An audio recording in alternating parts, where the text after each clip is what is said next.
نمائش کے موقع پر کراچی میں دفعہ 144 نافذ، سیکیورٹی ہائی الرٹ، شہر کی مختلف سڑکوں پر رینجرز اور پولیس کے جوان تعینات۔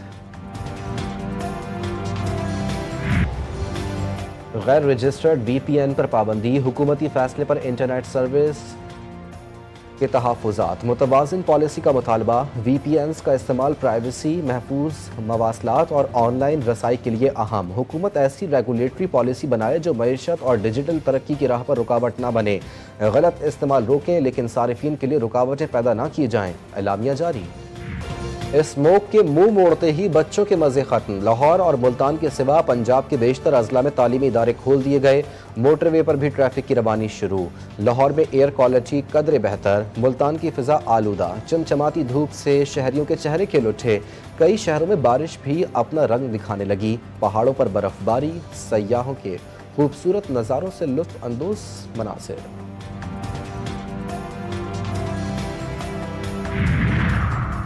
آئی ایم ایف کی کلیئرنس، تاجروں کا اعتماد بڑھنے لگا، پاکستان اسٹاک ایکسچینج نے ایک اور سنگ میل عبور کر لیا، 100 انڈیکس میں 500 سے زائد پوائنٹس کا اضافہ، 95,500 سے زائد پر ٹریڈنگ جاری۔ پاکستان اور اے ڈی بی کے درمیان $500 ملین قرض کا معاہدہ، کنٹری ڈائریکٹر اور سیکرٹری اکنامک افیئرز ڈویژن نے معاہدے پر دستخط کیے، رقم موسمیاتی تبدیلی اور آفات کے خطرے میں کمی کے لیے خرچ ہوگی، اے ڈی بی حکام کے مطابق اس رقم سے پاکستان کی موسمیاتی تبدیلیوں سے نمٹنے کی صلاحیت مضبوط ہوگی۔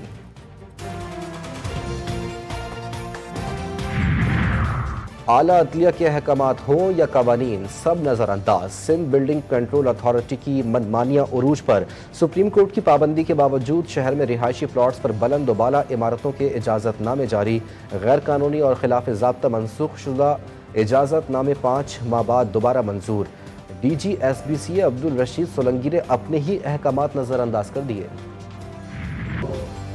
ناجائز ریاست پر حزب اللہ کے حملے جاری، پیر اور منگل کی درمیانی شب تل ابیب میں کوحرام برپا کر دیا، لبنان سے داغے گئے متعدد راکٹ تل ابیب کے شاپنگ سینٹر پر جا لگے، شاپنگ سینٹر میں آگ بھڑک اٹھی، سائرن بج گئے، ہر طرف خوف پھیل گیا، جنگ بندی کی کوشش بھی جاری، امریکی ایلچی بیروت پہنچ گئے، اسرائیلی وزیر اعظم کی ہٹ دھرمی، بولے جنگ بندی کے دوران بھی حملے جاری رکھیں گے۔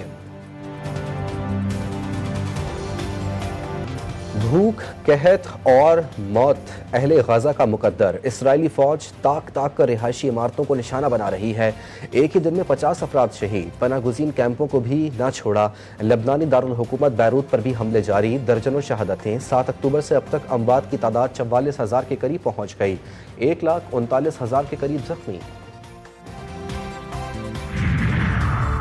جنگ بندی پر یرغمالیوں کی رہائی کا واحد راستہ، صہیونی حکومت گھٹنے ٹیکنے پر مجبور، اسرائیلی فوج کا غیر اعلانیہ طور پر غزہ میں اپنی شکست کا اعتراف، اسرائیلی میڈیا رپورٹس کے مطابق خفیہ اجلاس میں نیتن یاہو حکومت نے تسلیم کیا کہ غزہ میں جنگ بندی ہی قیدیوں کو چھڑانے کا واحد حل، موساد سربراہ نے کابینہ ارکان کو بتایا کہ حماس سے لڑنا اب ناممکن، اپنے قیدیوں کو بچانا ہے تو جنگ بند کرنا ہوگی۔ کوئٹہ پولیس 9 سالہ طالب علم مصور کی بازیابی میں ناکام، اہل خانہ کا احتجاج جاری، مرکزی انجمن تاجران کی اپیل پر شٹر ڈاؤن ہڑتال، شہر کے تجارتی علاقوں میں تمام کاروباری مراکز، دکانیں بند، سڑکوں پر ٹریفک کی روانی معمول سے قدرے کم۔ نیوزی لینڈ کے پارلیمنٹ ہاؤس کے باہر ماؤری قبیلے کا ثقافتی حقوق ختم کرنے سے متعلق بل کے خلاف احتجاج، ثقافتی لباس پہنے ہتھیار اٹھائے مظاہرین کی میوزک کے ساتھ روایتی انداز میں نعرے بازی۔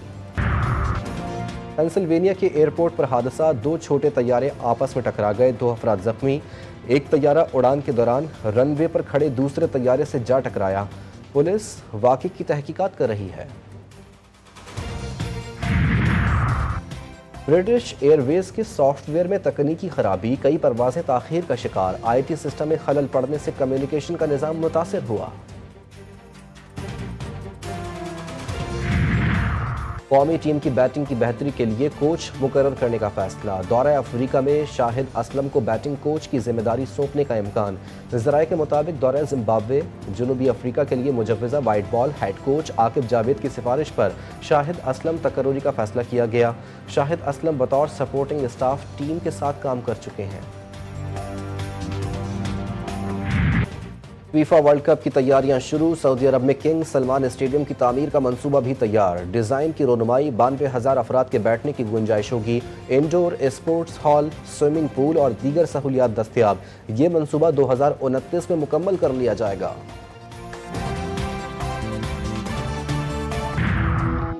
کیا آپ نے کبھی ایسا سوچا ہے کہ پاکستان میں آج تک کبھی بھی فیس بک، ایمیزون جیسے ٹیک جائنٹس پروڈیوس کیوں نہیں ہوئے؟ کیا ہر بچے کے پاس ڈیوائس ہے اپنی؟ اور اس کا اگلا سوال یہ ہے کہ کیا یہ اسمارٹ فون پہ پڑھ سکے گا؟ جی ٹی وی کا نیا پلیٹ فارم اپنے ناظرین کے نام دی کیش کاؤ شو لا رہا ہے آپ کے لیے بہترین رہنمائی، کسٹمرز اور سرمایہ کاری۔ شو میں سٹارٹ اپس کے ذریعے رقم استعمال کرنے کے مواقع، پروگرام میں حصہ لینے والا خالی ہاتھ نہیں جائے گا۔ جلد آ رہا ہے صرف جی ٹی وی نیوز پر۔